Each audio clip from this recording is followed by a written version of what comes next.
संकट, एक गहरा संकट।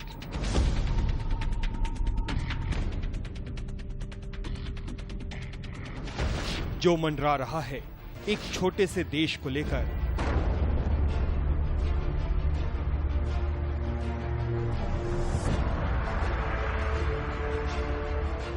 पूरी दुनिया पर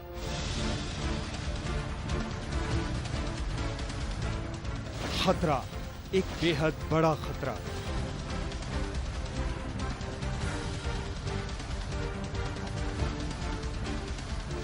जो मंडरा रहा है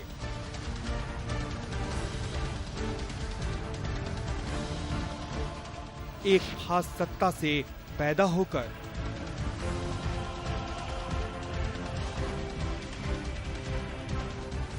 पूरी दुनिया पर।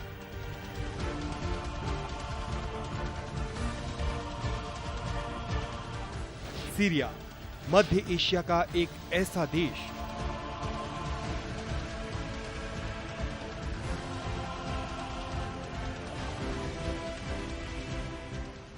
जहां पिछले 50 सालों से लागू है आपातकाल।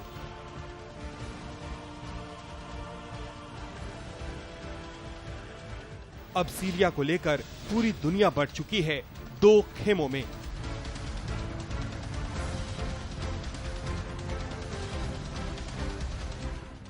एक खेमे का नेता है अमेरिका,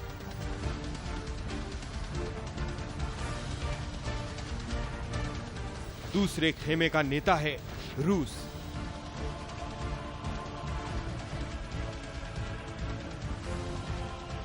सीरिया को लेकर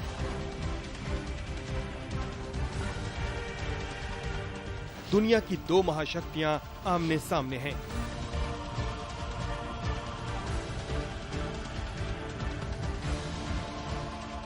तो क्या सीरिया को लेकर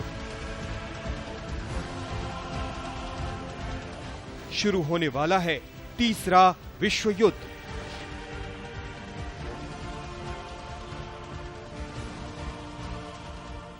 सीरिया, तीसरे विश्व युद्ध की जमीन।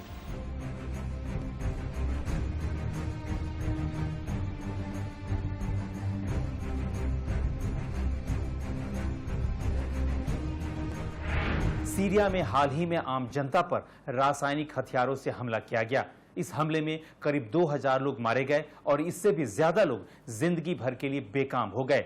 सीरिया में पिछले 40 साल से सत्ता पर काबिज राष्ट्रपति की सेना को इसके लिए जिम्मेदार बताया गया और इसी लिहाज से ज्यादातर पश्चिमी देश सीरिया पर सैन्य कार्रवाई की मांग कर रहे हैं।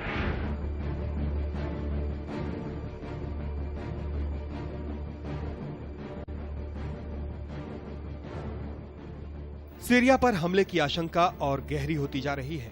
अमेरिका इस बात को लेकर निश्चित है कि सीरिया की सरकारी सेनाओं ने रासायनिक हथियारों का उपयोग किया है। वहीं संयुक्त राष्ट्र दल की जांच जारी है।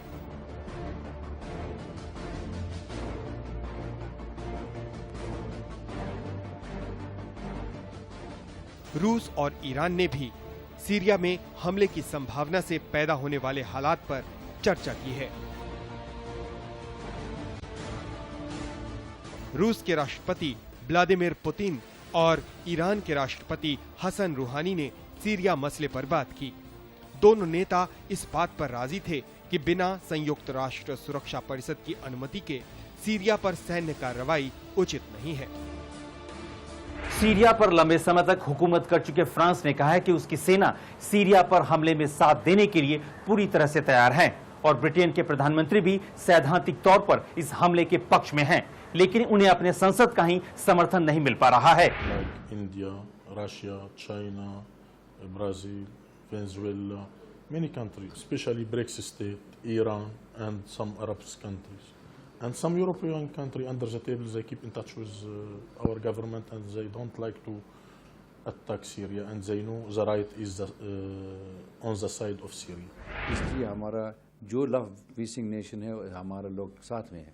बाकी लोग जो उनके वॉर मॉन्गरिंग नेशन वाले अलग बात है।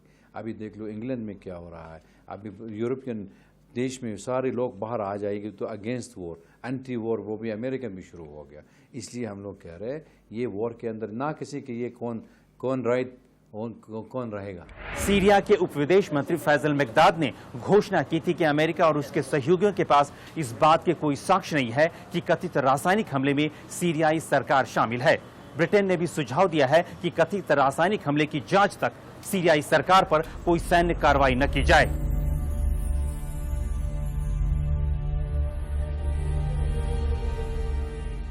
सीरिया के पड़ोसी देश लेबनान ने कहा है कि उसका देश पड़ोसी सीरिया पर हमले करने के लिए अपने हवाई क्षेत्र का इस्तेमाल करने की अनुमति नहीं देगा।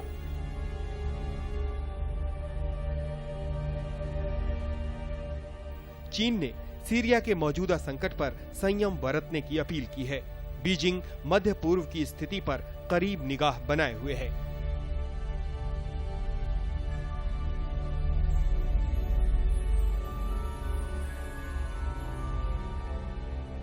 चीन सीरिया में किसी भी तरह के रासायनिक हथियारों के उपयोग का विरोधी है और संयुक्त राष्ट्र के निष्पक्ष जांच का समर्थन करता है।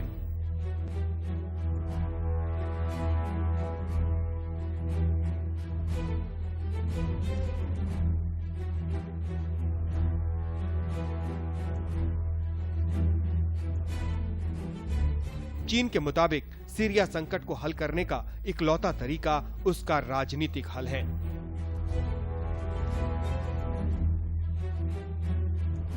रूस ने कहा है कि सीरिया पर सैन्य समाधान थोपने से वहां और मध्य पूर्व में अपेक्षाकृत अधिक अस्थिरता पैदा होगी।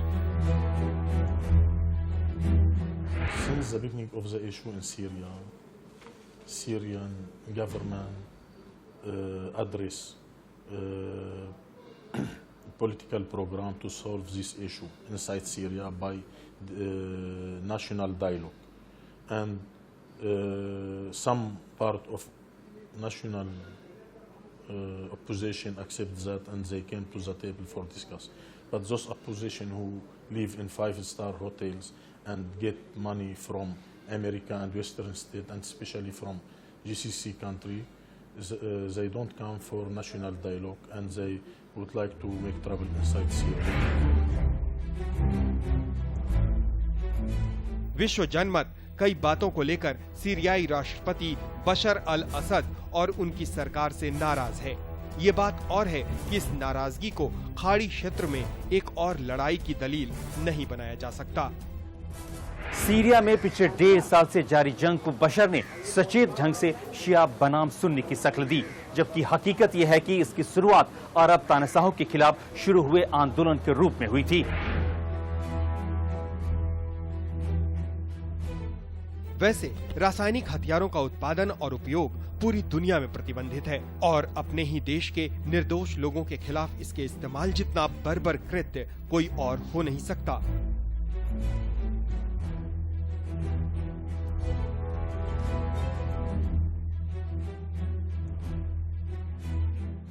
सीरियाई हुकूमत शुरू में इस घटना से इनकार करती रही, लेकिन हकीकत सामने आने के बाद वो इसे विद्रोहियों की कारस्तानी बता रही है।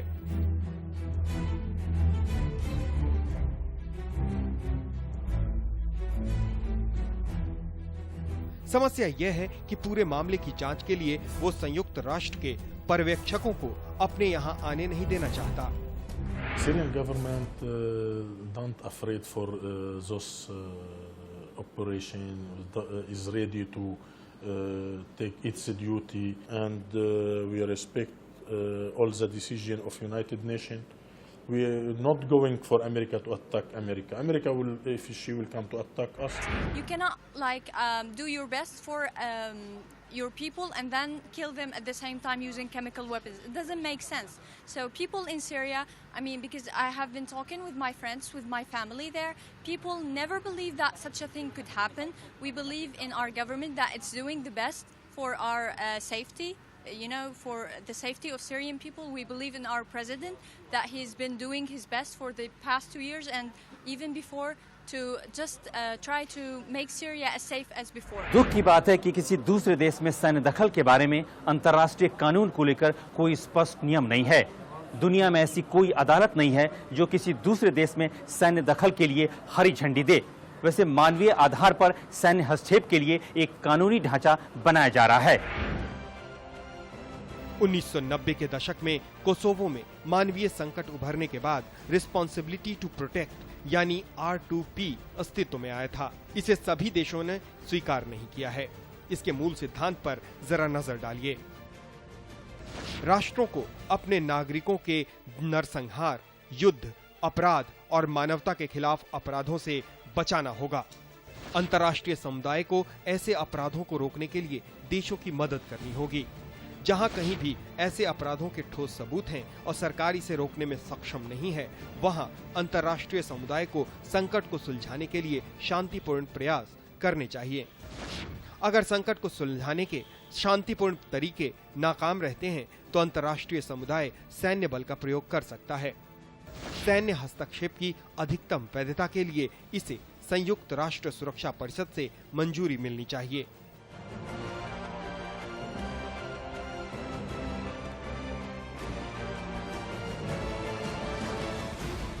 अमेरिकी राष्ट्रपति ओबामा का मानना है कि इस तरह की कोई कार्रवाई होती है तो ये सीरियाई शासन के लिए बड़ा संकेत होगा। ये बहुत सीमित, जरूरत के मुताबिक कार्रवाई होगी, न कि इराक की तरह, जिसके बारे में बहुत लोग चिंतित हैं। अमेरिका एक साफ संदेश भेजना चाहता है कि ये सब बंद होना चाहिए।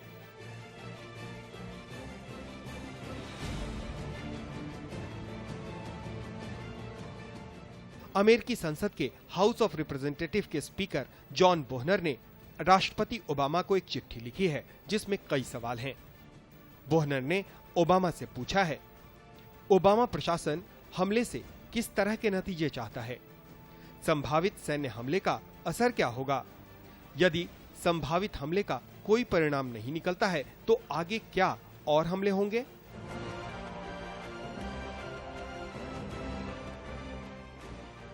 ओबामा के सामने एक और समस्या है। अमेरिका के लिए ब्रिटेन की मदद के बिना आगे बढ़ना थोड़ा मुश्किल होगा।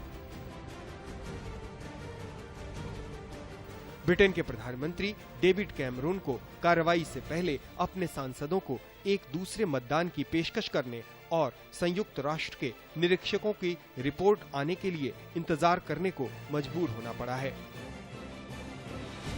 सीरिया में हालात इतने बिगड़ चुके हैं कि हजारों शरणार्थी सीमा पार कर इराक में शरण ले रहे हैं।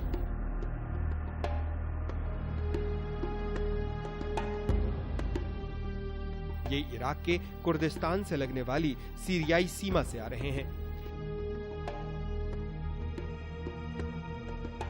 इराक में क्षमता से ज्यादा शरणार्थी आ चुके हैं और आधे से ज्यादा शरणार्थी बच्चे हैं जिन्होंने ऐसी चीजें देखी हैं जो उन्हें नहीं देखनी चाहिए थीं।